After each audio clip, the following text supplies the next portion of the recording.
저는 1990년도에 1년여 동안 선한교회에서 전도사로 생활을 했습니다. 지금 제가 보고 있는 정면에 꼭대기에 방송실이 있는데 거기서 먹고 자고 하면서 1년 동안을 갖다가 지냈어요. 천안교회는 저한테 아픔과 감사가 넘치는 그런 곳입니다. 무슨 아픔이냐 하면 목사님 운동 잘 하시는 거 아시죠? 예, 목사님이 이렇게 가끔 그 밑에 부교육자들하고 탁구를 쳐주시는데 그렇게 열심히 쳤는데도 한 번을 못 이겼어요. 아니 어떻게 그렇게 잘 치시면서 실수로 한 번 져주실 수도 있는데 이렇게 어린 가슴에 상처를 주시는지 늘 형님처럼 이렇게 감싸 안아주셨던 목사님, 부족하고 못난 투성이였지만 목사님이 늘 이렇게 방패막이 역할을 해주셔서 못난 사람이 이 큰 교회에서 전도사 생활을 갖다가 잘 감당할 수 있었습니다. 또 한 가지는 그때 정확하게 기억이 나지 않는데 이발을 해주시던 집사님이 계셨어요. 한 번은 머리가 길어서 이발을 하러 갔더니 그 집사님이 저에게 신탁을 갖다가 내려주셨습니다. 전사님, 한 30대 중반쯤 되시면 소갈머리가 없어질 것 같습니다. 제가 그 신탁이 꼭 이루어져야 된다라고 하는 그 마음 때문에 지금 천안교회를 떠난 지 20년이 지나서 소갈머리도 없고 주변 머리도 없는 사람이 돼서 여러분 앞에 섰어요. 제가 그때 학생부 전도사로 있었고요. 그리고 청년부 지도교육자로 있었는데 학생회 부장님이셨던 김동원 장로님, 어린 전도사였음에도 불구하고 늘 말썽을 일으켰지만 늘 어른처럼 방패막이로 가로막아 주시고 하고자 하는 모든 일에 대해서 적극적으로 밀어주셨던 그런 따뜻함이 있습니다. 우리 김홍규 집사님 형처럼 따라주고요. 그리고 지금도 가끔 어려운 일 없느냐고 전화하면서 격려해 주는 그런 좋은 집사님. 저는 전혀 기억도 하지 못하는 일을 끝까지 기억해 주셔서 그게 마음에 남아서 안 되겠다고 끝내 그 일을 갖다가 기억해 내셔서 저에게 연락해 주시고 격려해 주셨던 광명순 권사님, 아주 아름다운 이름들 그리고 아름다운 추억들이 새록새록 샘솟는 그런 저녁입니다. 하나님을 아버지로 부르는 사람들의 마음, 또 아버지 하나님을 한 아버지로 고백하는 사람들의 마음이 이런 것 같아요. 못난 자식, 못난 동생이 겪는 아픔 때문에 가끔씩 마음이 미어지는 그런 마음들 말입니다. 나만 잘 살면 돼 라고 하는 것이 아니라 우리만 안 아프면 되지 라고 하는 그런 마음이 아니라 못난 동생을 두 팔 벌려 안아주시는 그런 따뜻함들,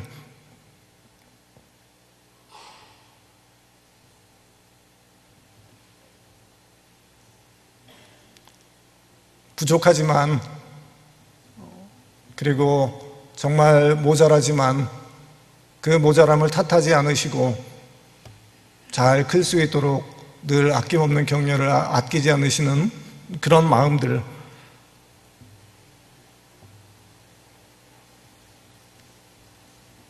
모두가 함께 잘 살기 원하는 그런 마음들이 하나님을 아버지로 둔 사람들의 마음이 아닌가 싶습니다. 다른 사람들의 아픔에 무관심하고 외면하고 그저 나만 잘된 것에 대해서 감사하는 것은 때로는 그것이 죄가 될 수 있다는 사실을 한 번쯤 기억하셨으면 좋겠어요. 그러면 왜 장애인 사역을 해야 되는지에 대한 이야기를 드리기 위해서 이런 말씀을 드렸습니다.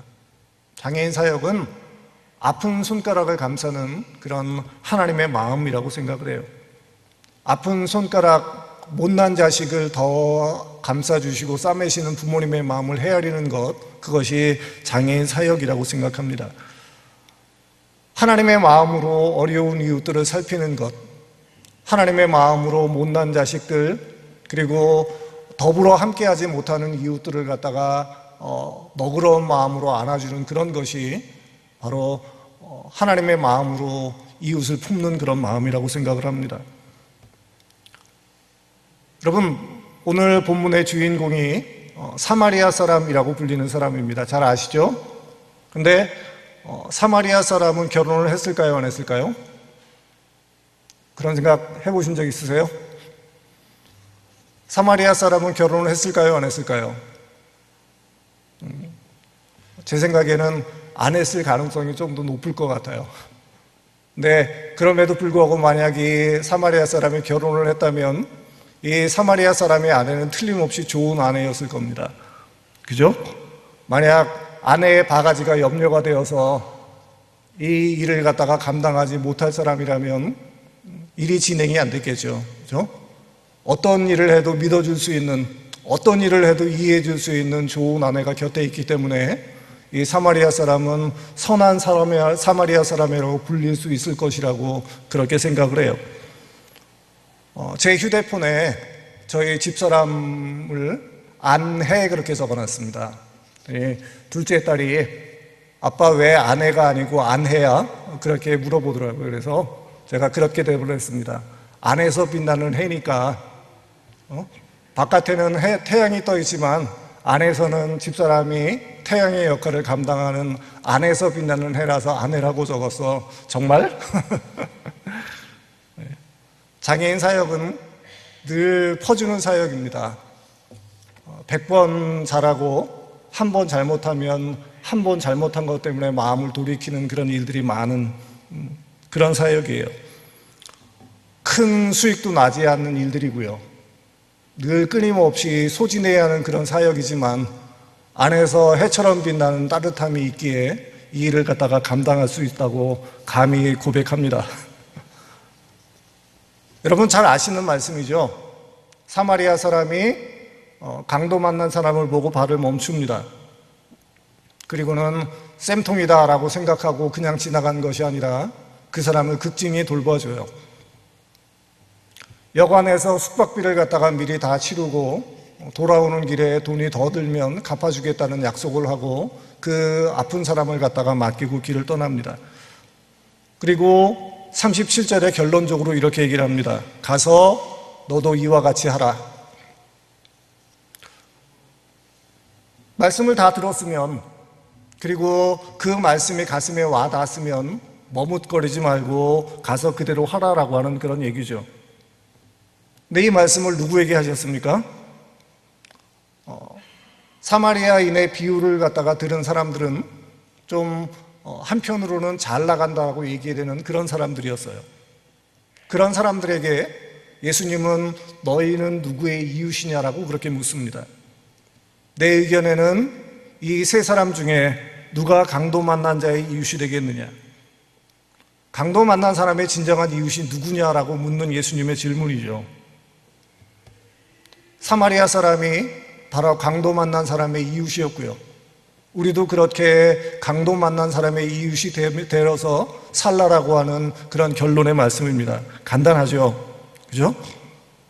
우리 주변에 강도 만난 사람들, 우리 주변에 우리의 도움을 필요로 하는 사람들이 많이 있는데 그 사람들에게 이 사마리아 사람처럼 은혜를 베풀라. 그리고 선한 일을 해라. 사랑해라라고 하는 그런 말씀이에요. 간단하죠? 어려운 사람을 외면하지 말고 도와주라고 하는 그 말씀입니다. 그렇게 이해하고 넘어가면 되는데 그냥 그렇게 말씀을 끊기에는 뭔가 좀 미진한 구석이 있다라고 하는 거예요. 문제는 강도 만난 사람의 이웃이 되는 일이 정말 예수님 말씀처럼 간단 명료하냐라고 하는 거죠. 어려운 사람을 돕는다라고 하는 그 말이 말처럼 쉽게 우리 생활 속에서 이루어지느냐라고 하는 거예요. 내 주머니를 털어내고 그리고 내 시간을 쪼개고 그리고 때로는 불편함을 감수하고 때로는 손해를 감수하면서 내 주변에 어려운 이웃들 그리고 형편이 곤란한 사람들을 보살피는 일들이 과연 그렇게 쉬운 일이겠느냐라고 하는 거죠. 사마리아 사람은 쉽게 이 일을 감당했을까요? 이 사람 마음속에는 갈등이 없었겠습니까? 사마리아 사람은 유대인들에게 늘 끊임없이 그 민족적인 갈등을 겪었던 정통 혈통이 아니라고 하는 이유 때문에 끊임없이 유대 민족에게 서러움을 당했던 그런 사람들이 사마리아 사람이에요. 그런데 그 사람이 유대인이 강도 만난 것을 보고 도와주는 일이 그냥 아무 갈등 없이 쉽게 이루어진 일이었겠느냐라고 하는 거죠. 사마리아 사람에게 이 일을 가능하게 하는 원동력, 사마리아 사람이 그 마음의 갈등에도 불구하고 강도 만난 사람을 도와준 그 밑바탕에는 우리가 알지 못하는 무언가가 존재하지 않겠느냐라고 하는 겁니다. 그게 뭐겠느냐라고 하는 거죠. 먼저 이 일이 옳은 일이다라고 하는 확고한 신념이 있었을 것이라고 생각을 합니다. 사람이 먼저다라고 하는 그런 생각이라고 하는 것이요. 민족적인 갈등을 뛰어넘고 그리고 때로는 이율배반적인 모습이긴 하지만 그럼에도 불구하고 사람을 치료하고 그리고 그 사람을 편하게 대해주는 일들이 민족적인 갈등보다 먼저라고 하는 생각이 이 사마리아 사람 마음속에는 먼저 존재했다라고 하는 겁니다. 때로 내가 이 일 때문에 사람들에게 비난을 받을지라도 때로 이 일 때문에 내가 때로 손해를 좀 입을지라도 그것 쯤은 넉넉하게 감당하겠다라고 하는 마음이 바로 원동력이 되었을 것이라고 하는 겁니다. 그리고 그것을 행동으로 옮길 만한 열정이 동시에 존재했다라고 하는 거죠. 신념과 열정이 존재한다 할지라도 그 일들을 행동으로 옮기는 것은 결코 쉽지 않은 일입니다. 예전에 이 말씀을 갖다가 읽고 말씀을 전할 때는 쉽게 얘기했어요. 여러분, 사마리아 사람처럼 하면 됩니다. 어떤 어려움이 있어도 예수님이 그렇게 말씀하셨기 때문에 그 말씀에 순종하시면 됩니다. 라고 그렇게 얘기를 했어요. 제사장과 레위 사람들은 왜 안 그랬을까? 그 사람들은 나쁜 사람이야 라고 그냥 매도하고 사마리아 사람처럼 그렇게 어려운 사람을 도와주는 일이 옳은 일입니다. 그것이 예수님의 사랑을 실천하는 일입니다. 라고 그렇게 간단하게 넘어갔습니다. 근데 쉽지 않더라고요. 제사장이 강도 맞는 사람을 갖다가 도와줬습니다. 그렇게 가정을 한번 해보죠. 강도를 만났으니까 옷에 피가 많이 묻었겠죠. 그죠? 그리고 이 사람을 주막에다가 옮기든지 어디로 옮겨주려면 아무리 조심한다고 할지라도 이 제사장 몸에 피가 묻었을 거예요. 지금 예루살렘에서 내려가는 길입니다. 왜 여리고로 내려가야 되는지 그 이유는 밝혀지지 않았지만 제사장이 심심해서 여리고로 내려갈 리는 없겠죠. 무언가 긴급한 일이 있거나 중요한 일이 있어서 아마 그 제사장은 그 일을 감당하기 위해서 내려갔을 겁니다. 그러다가 만약 제사에 늦으면 제사장이 중요한 약속을 하고 그리고 만나서 위로를 하고 뭔가 귀한 일을 해야 되는데 이 강도 만난 사람을 돕다가 그 약속이 어긋났어요. 그리고 옷에는 피를 갖다가 잔뜩 묻히고 가서 사람들 앞에 나타났습니다. 그러면 사람들은 뭐라고 얘기할까요? 저 양반이 틀림없이 좋은 일을 하고 왔어 라고 그렇게 생각을 하겠습니까? 아니면 뭔가 의심의 눈초리를 가지고 그 제사장을 바라보겠습니까? 만약 못 본 척 지나가면 사람들에게 오해받을 일도 없고요. 주머니에 돈이 한 푼도 없어서 해필 주머니에 있는 돈이 공금이었는데 그 돈을 갖다가 강도 만난 사람의 치료비로 썼다면 그 공금을 갖다가 이상한 데 썼다는 이유 때문에 사람들에게 불필요한 설명을 갖다가 해야 되기도 하고 아니면 때로는 그 손해를 갖다가 감수해야 되는 그런 일들도 생겼을지도 모르겠어요. 그냥 눈 한번 살짝 감으면 그죠? 그냥 지금 내 일이 먼저니까 내게 지금 중요한 일이 있으니까 그 일을 처리하는 것이 강도 만난 사람을 돕는 일보다 훨씬 더 중요한 일이야 라고 생각하고 그냥 넘어가면 사람들에게 구구절절히 설명할 필요도 없고 왜 공금을 갖다가 엉뚱한 데 썼느냐라고 그렇게 책망받을 일도 없고 또 이런저런 상황에 대해서 부연 설명할 일도 없고 그냥 제사장으로 레위인으로 사람들에게 충분히 존경을 얻으며 살 수 있었다라고 하는 거죠. 그런 마음일 거예요. 여러분은 어떻습니까? 만약 여러분들에게 동일한 상황이 발생하면 여러분의 감수할 수 있는 충분한 손해를 감수하면서 또 때로는 사람들에게 불필요한 손가락질을 받으면서도 그런 상황들이 생길 때 그렇게 친히 강도 맞는 사람들에게 여러분의 손길을 내밀 수 있겠느냐라고 하는 거죠. 제3자가 아니라 내가 그 당사자가 되었다라고 생각하면 이 말씀의 의미는 조금 더 우리에게 다르게 다가온다라고 하는 겁니다. 사마리아 사람과 상황과 경우만 다를 뿐이지 현실을 살아가는 우리들 모두에게 언제든지 똑같이 다가올 수 있는 그런 경우라고 하는 거예요. 참 죄송한 얘기지만 1년에 한 번씩 우리 친구들을 데리고 가을 여행이라고 하는 테마를 가지고 3박 4일 정도를 갖다가 육지로 나옵니다. 육지라 그러면 잘 모르시죠? 제주도에서는 바다 건너 있는 무틀 갖다가 육지라고 부릅니다. 그래서 제주도에서 제일 심한 욕이 뭐냐면 육지 것들이에요.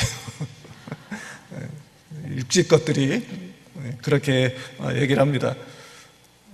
육지 것들에게 우리 제주도에 있는 하나님의 자녀들을 소개하고 그리고 이 아이들도 충분히 하나님의 사랑을 받을 만한 그리고 더 하나님의 사랑을 필요로 하는 아이들이다라고 하는 것을 보여주기 위해서 한편으로는 그렇고요.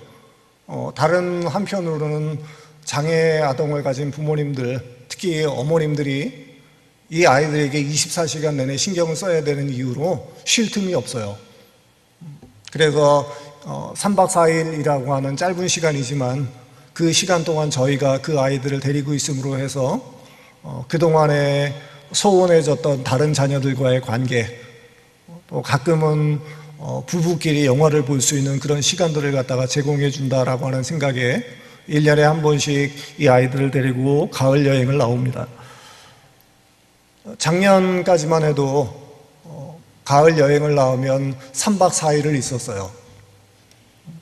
작년까지만 해도 제가 조금 더 젊었었나 봅니다.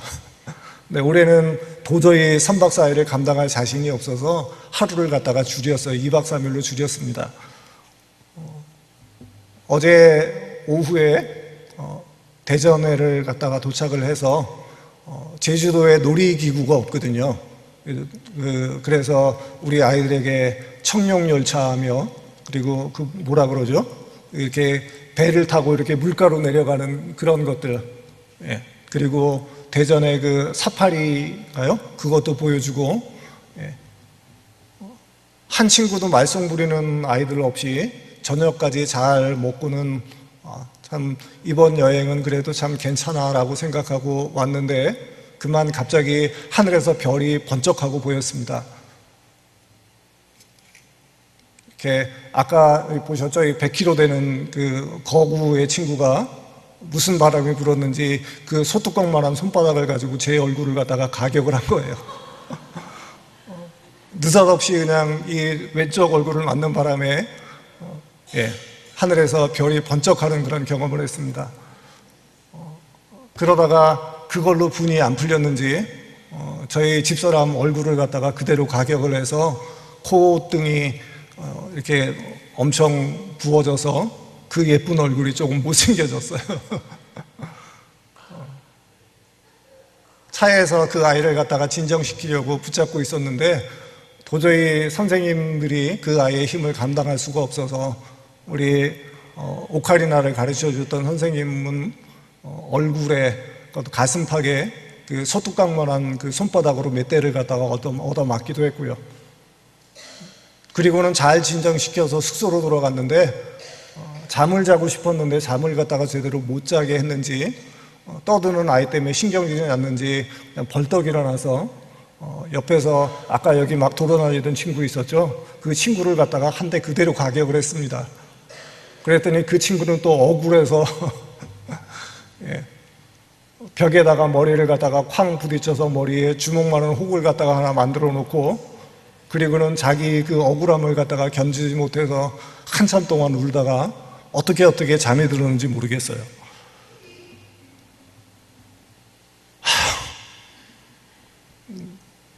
오늘은 좀 잘 지내나 싶었는데 아이들에게 곰을 갖다가 구경시켜 준다고 그 올라가는 길이 좀 많이 힘들었는지 내려오면서 그 힘든 그 마음들을 갖다가 우리 선생님을 갖다가 그대로 머리통을 갖다가 한 대 때리는 것으로 그 힘듦을 갖다가 아주 예쁘게 표현을 했어요.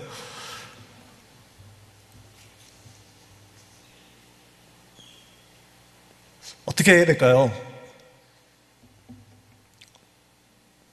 어저께 저녁 같은 상황에서는 그냥 뭐 가을 여행이고 뭐고 다 그만두고 내일 아침에 첫 비행기로 그냥 돌아가자 라는 그런 생각도 했고요. 또 부모님에게 전화를 해서 이 친구만 좀 먼저 데려가면 안 되겠느냐라고 그렇게 전화를 할까라는 생각도 했고, 이제 내년부터 가을 여행은 땡이다. 힘들어서 너 못하겠다. 그만해야겠다. 라는 그런 생각도 마음 한편으로 했습니다. 저 친구들을 5살 때부터 봐온 친구들이 있는데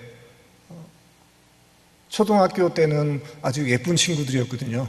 정말 귀공자처럼 생겨서 어딜 데리고 나가면 정말 잘생겼다라고 그렇게 뿌듯해 했는데 중학교 들어가고 그러면서 갑자기 몸이 불어서 100kg가 넘는 거구가 됐어요. 이제 우리 선생님들이 힘으로는 도저히 감당이 안 되는 그런 상황입니다.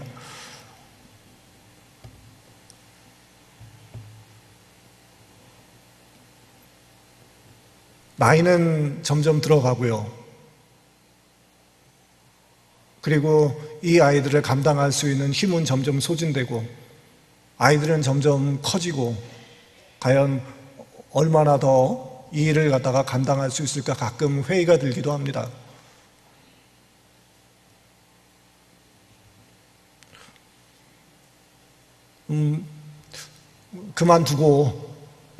그만두고 내가 가진 그 자격과 경력이면 다른 데 가서 조금 더 좋은 대우 받고 내가 이 일을 할 수 있을 텐데 내가 여기서 월급도 못 받고 이 일을 해야 돼? 라고 하는 솔직한 생각들을 가끔씩 해요. 아까 설교 시작하면서 말씀드린 대로 장애를 가진 분들, 우리 친구들은 자기 의사 표현을 갖다가 잘 못하지만 피해 의식을 갖다가 많이 가진 분들은 늘 본인들만 생각하는 그런 경향들이 있습니다. 많이 베풀었는데 그렇게 생각하면 안 되지만 하여튼 제 딴에는 최선을 다해서 베풀었는데 뭔가 한 가지 서운한 게 있으면 그 서운함 때문에 그대로 등을 돌리는 그런 일들이 비일비재하게 일어나는 그런 현실입니다.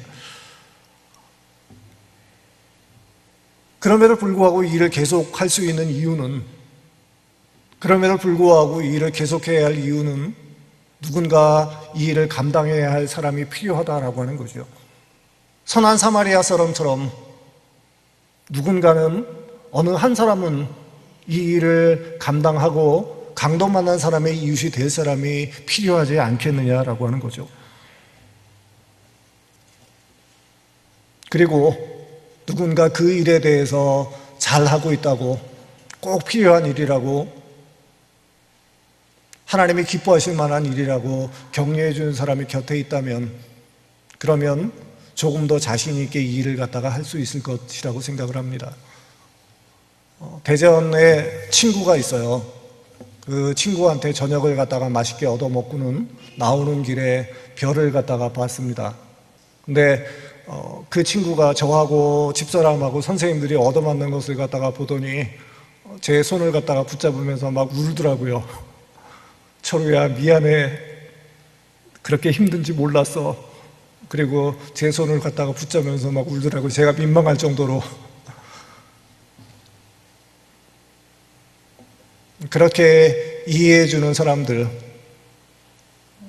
우리 친구들 위해서 친히 목사님께서 식사도 안 하시고 기다려 주시고 또 저녁 식탁에까지 우리 아이들을 갖다가 기다려 주시는 그런 목사님의 사랑, 집사람이 오면서 칭찬하더라고요. 이 목사 잘 살았네.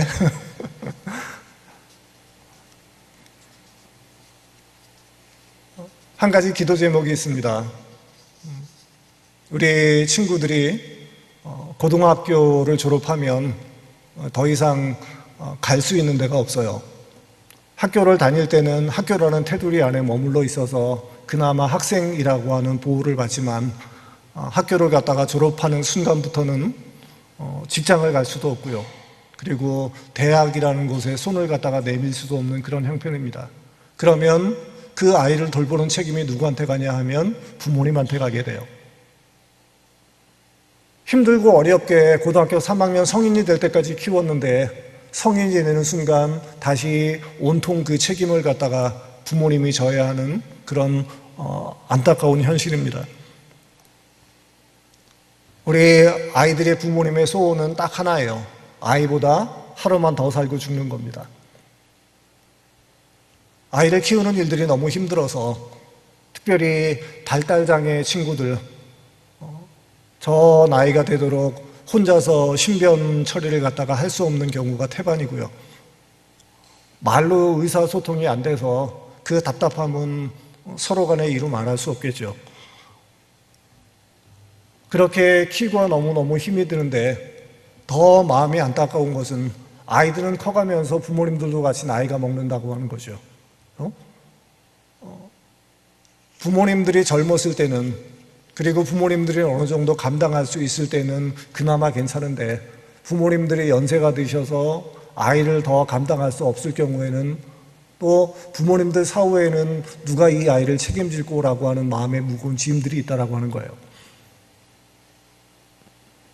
누군가 우리 아이를 맡아주면 좋겠는데 남은 자녀들에게 이 아이를 맡기자니 짐이 될 것 같기도 하고, 그래서 내 손으로 아이의 장례를 치러주고 더 살 여력이 없으니까 그 다음날 그냥 나도 세상을 하직했으면 좋겠다라고 하는 것이 우리 자폐성 장애인 가진 부모님들의 안타까운 마음입니다. 제주도에 약 1000명 정도의 발달 장애인이 있어요. 학령기에 있는 사람들만 그렇습니다. 그런데 이 아이들을 받아주고 치료할 수 있는 기관은 2군데밖에 없어요. 주간보라고 하는 이름으로 이 장애인들이 갈 수 있는 시설이 14개 정도가 있는데 학령기 아이들이 갈 수 있는 곳은 2군데밖에 없습니다. 정원이 몇 명이냐 하면 한 군데에 많아야 정원이 20명이에요. 그러면 14군데 20명씩 잡아도 280명이죠. 그럼 나머지 사람들은 어디로 가야 됩니까? 온전히 집에서 부모님들이 그 아이를 갖다가 돌봐야 돼요.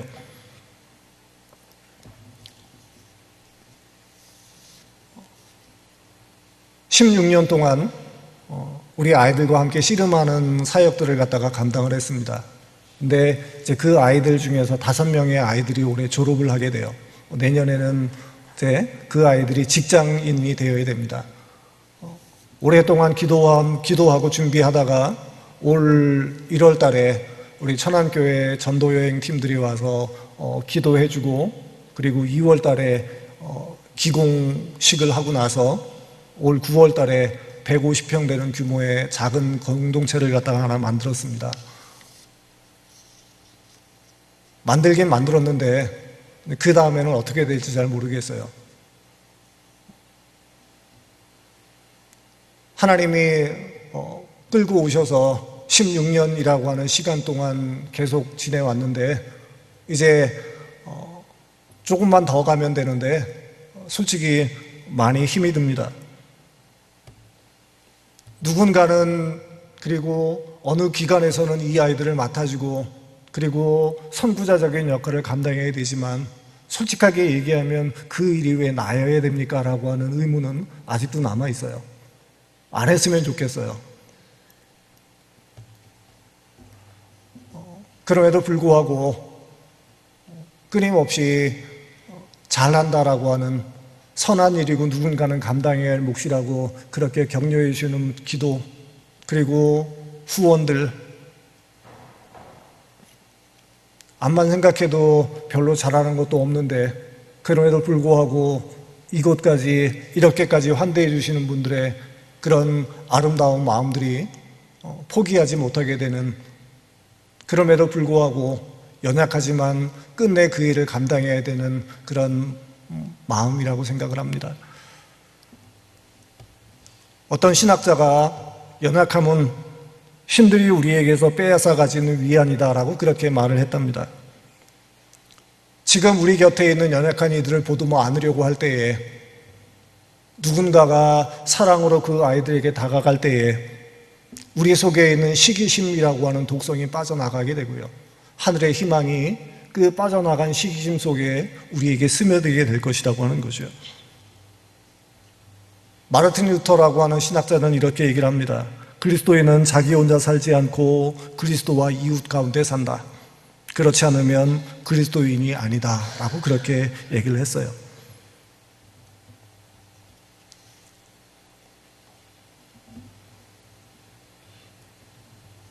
몇 명 되지 않는 식구들을 데리고 사는 일도 굉장히 바쁘고 힘이 듭니다.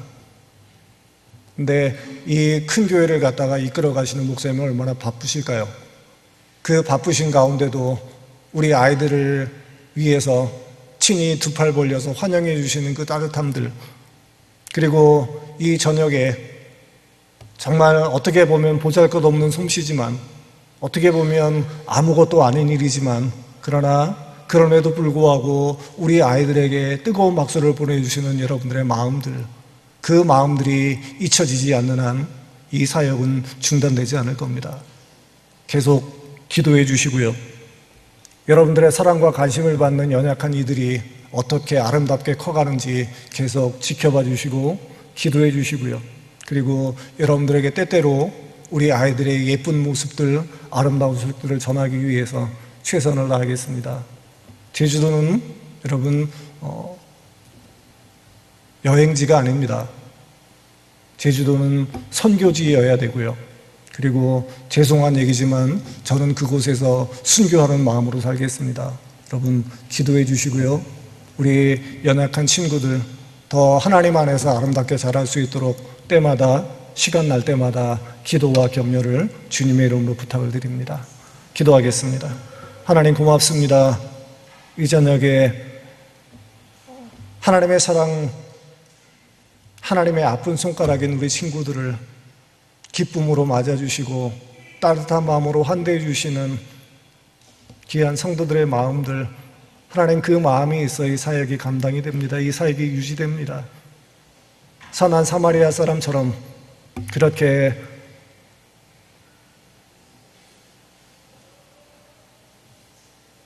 그렇게 사랑을 아끼지 않은 그 아름다움들이 우리 아이들이 아름답게 커갈 수 있는 원동력이 되게 하시고, 제주에서 천안에서 서로의 아름다운 모습들을 위하여 기도하며 기도의 쉬는 죄를 범치 않는 그런 아름다운 교제가 이루어질 수 있도록 주님 도와주옵소서. 예수님 이름으로 감사하며 기도드립니다. 아멘.